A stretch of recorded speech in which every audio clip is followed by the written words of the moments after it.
पहले हम लोग ये समझते हैं कि रिले क्या है। पीएलसी से डायरेक्ट हम लोग को कॉन्टेक्टर में सप्लाई क्यों नहीं दिया जाता, ऐसी सप्लाई देते हैं तो हम लोग को डीसी सप्लाई कैसे मिलता है, तो ये भी तो आपका कॉन्सेप्ट होगा ना। तो इसके लिए दोस्तों आज हम लोग बात करने वाले हैं आखिर हम लोग का रिले क्यों लगाया जाता है।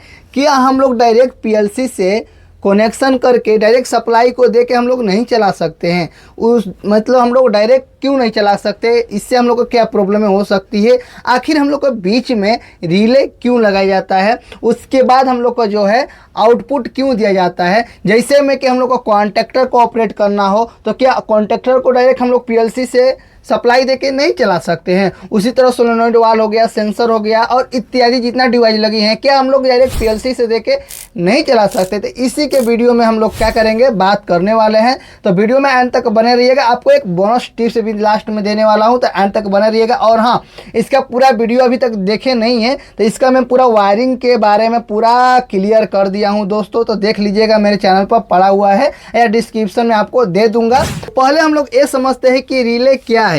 तो दोस्तों सिंपल भाषा में आपको बताने का प्रयास करता हूं। तो रिले एक इलेक्ट्रिक ऑपरेटिंग स्विच है जिसका उपयोग हमारे इलेक्ट्रिक पैनल में सर्किट को स्विच कराना, आइसोलेट कराने या फिर हमारे सेफ्टी पर्पज के लिए ये उपयोग किया जाता है। अब कॉन्सेप्ट एक क्लियर करते हैं कि पीएलसी से डायरेक्ट हम लोग को कॉन्टेक्टर में सप्लाई क्यों नहीं दिया जाता है। दोस्तों आप लोग को पता हो कि बैचिंग प्लांट में हम लोग को 24 वोल्ट डीसी सप्लाई देता है और कॉन्टेक्टर को ऑन करने के लिए हम लोग को 220 वोल्टेज सप्लाई चाहिए। तो इसी के लिए दोस्तों हम लोग का अपना क्या होता है, रिले का यूज किया जाता है। रिले आपका 220 वोल्टेज भी दे सकता है और 24 वोल्ट डीसी सप्लाई भी दे सकता है। आपके मन में एक डाउट जरूर होगा कि क्या हम लोग का 24 वोल्ट पे जब हम लोग का पीएलसी सप्लाई दे ही रहा है तो हम लोग डायरेक्ट 24 वोल्ट जो है उससे हम लोग डायरेक्ट सप्लाई दे के तो हम लोग वर्क करा ही सकते हैं ना। तो हालांकि दोस्त ऐसा नहीं होता है, आप लोग चला सकते हैं बट इसका रीज़न क्या होगा अभी आपको बताता हूँ। क्या होता है, मैं थोड़ा सा इधर आ जाता हूँ। इसका रीज़न यही होता है, जब भी आपका जिस डिवाइस को वर्क कर रहे हैं उसका इनपुट पॉइंट में दोस्तों कोई मान चलिए कि कोई शॉर्ट सर्किट है, वो हो चुका, किसी कारण आपका हो चुका, तो वहाँ से जब शॉर्ट सर्किट होगा तो आपका पीएलसी में भी शॉर्ट सर्किट डैमेज कर सकती है। क्या करेगा, पीएलसी को भी डैमेज कर सकती है। तो इसी के लिए दोस्तों बीच में हम लोग का रिले का यूज किया जाता है और इसको सेफ्टी पर्पज के लिए इसको हम लोग को रिले को लगाया जाता है। आखिर हम लोग को जो भी 24 वोल्ट डीसी सप्लाई पर वर्क कर रहा है तो डायरेक्ट हम लोग को पीएलसी से ना देकर हम लोग को रिले में यहाँ पर कनेक्शन की जाती है कि मतलब जो भी हो, यहाँ से हम लोग का आता है इनपुट पॉइंट में आता है, यहाँ से हम लोग का आउटपुट में कनेक्शन किया जाता है। आखिर इसलिए किया जाता है कि 24 वोल्ट हम लोग डायरेक्ट सप्लाई हम लोग को यहाँ पर देंगे, यहाँ पर पीएलसी में देंगे, तो वहाँ पर डैमेज कुछ भी हुआ किसी शॉर्ट सर्किट की वजह से तो हम लोग को पीएलसी में भी नुकसान हो सकता है। तो इसीलिए हम लोग का रिले का यूज किया जाता है। और रिले का यूज इसलिए भी किया जाता है, आखिर हम लोग को 24 वोल्ट डीसी सप्लाई न चला के हम लोग को 220 चलाना हो या 110 चलाना हो, कुछ भी चलाना हो, तो उसके लिए भी दोस्त हम लोग को रिले का यूज करना पड़ता है। अब तो समझ में आ गया होगा कि हम लोग का रिले क्यों लगाया जाता है। रिले इसलिए लगाया जाता है कि रिले हम लोग का एक सेफ्टी पर्पज के लिए हो जाता है और आपको जो सप्लाई है, जैसे में हम लोग को ज़्यादा भी चलाना हो या कम भी चलाना हो, उसके लिए हम लोग को रिले का यूज हम लोग कर लेते हैं। जब हम लोग को मतलब 220 वोल्टेज पर वर्क कराना है तो इसका A1 A2 में हम लोग का जो है कनेक्शन इसका रिले का कर देते हैं। जो ये आपको रिले ये दिख रहा है, ये हम लोग का इसको रिले कार्ड बोला जाता है। ये रिले कार्ड हम लोग का इस समूह में इसको लगाया गया है। रिले कार्ड 2 रिले कार्ड हो सकता है, 4 रिले कार्ड हो सकता है, 8 रिले कार्ड हो सकता है। अब बात करते हैं इसका वर्क के बारे में दोस्तों। तब हम लोग का क्या होता है, जब पीएलसी से आउटपुट से जब सप्लाई हम लोग को रिले में आता है और रिले में सप्लाई आने के बाद जिसका भी कनेक्शन किया होगा, जिसमें कॉन्टेक्टर का ही किया होगा, तो कॉन्टेक्टर से हम लोग का सप्लाई इनपुट जब पीएलसी से इनपुट में आता है, इनपुट से जब आउटपुट से होकर हम लोग का क्या आता है, कॉन्टेक्टर में आता है। कॉन्टेक्टर में कहाँ लगता है, A1 और A2 में हम लोग का सप्लाई लगता है। क्या चीज़, रिले का। तो तब हम लोग का क्या होता है, कॉन्टेक्टर ऑन हो जाता है। जब कॉन्टैक्टर ऑन होता है तो आप जिसका भी लगाए हैं मोटर को ऑपरेट कर सकते हैं।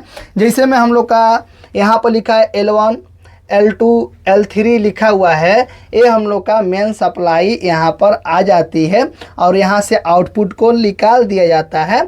और यहाँ पर जब हम लोग का पीएलसी से सप्लाई जैसे में हम लोग का रिले में आता है, तो रिले में हम लोग का आने के बाद यहाँ पर A1 A2 जो पीछे यहाँ पर लगा हुआ है A1 A2 में हम लोग का जो कॉन्टैक्टर है उसको मतलब ऑन कर देता है। ऑन करने के बाद तब आपका मोटर जो है वो ऑन हो जाता है। और यहाँ से कभी भी आपका शॉर्ट सर्किट या कुछ भी डैमेज होगा तो डायरेक्ट अपने को रिले पर ही प्रॉब्लम करेगा, ना कि अपने को पीएलसी में आएगा।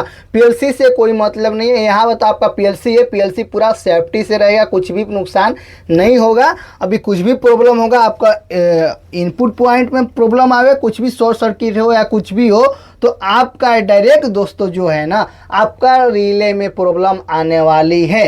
रिले जिसका लगा होगा वो रिले जो है खराब हो जाएगा। तो फिर वहाँ से रिफ्रेश करके आप लोग नया लगा सकते हैं।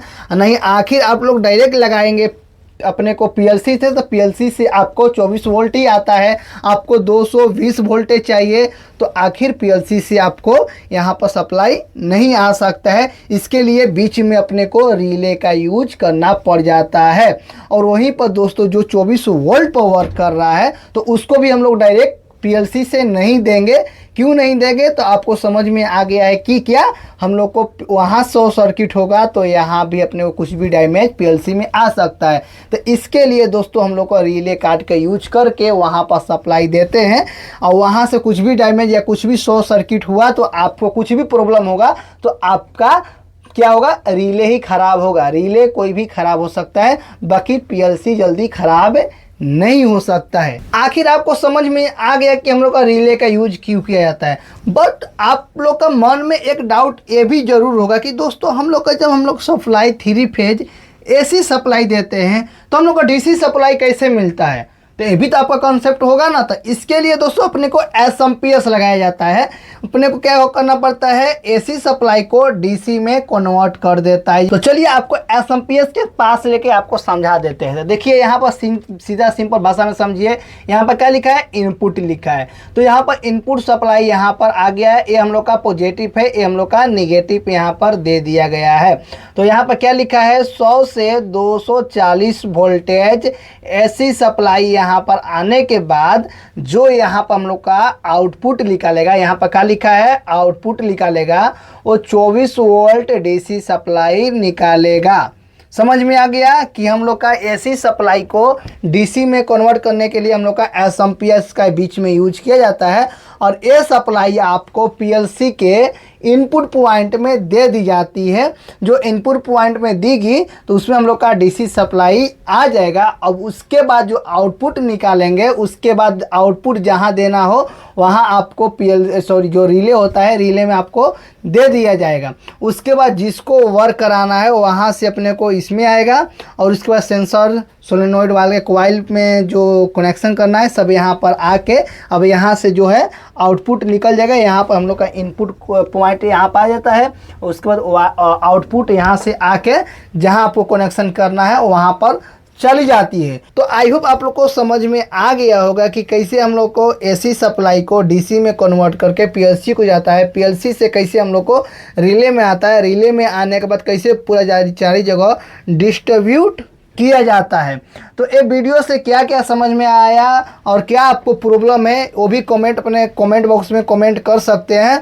तो मिलते हैं नेक्स्ट वीडियो में। और पैनल के बारे में किस चीज़ के बारे में आपको जानकारी चाहिए, क्योंकि नेक्स्ट वीडियो में पूरा वायरिंग के बारे में समझा दिया था जो अभी भी खुला ही है। दोस्त मेरा चैनल पर जाकर आप लोग वीडियो देख लीजिएगा और कुछ भी डाउट हो तो कमेंट में कर दीजिएगा। और चैनल को प्लीज़ सब्सक्राइब नहीं किए तो भाई आपके लिए यार इतना मेहनत कर रहा है यार, बहुत एफर्ट लगता है वीडियो बनाने में। तो प्लीज़ चैनल को सब्सक्राइब कर लीजिएगा। जो नए लोग होंगे अभी तक वीडियो को लाइक नहीं किए हैं तो फटाफट लाइक कर लीजिएगा।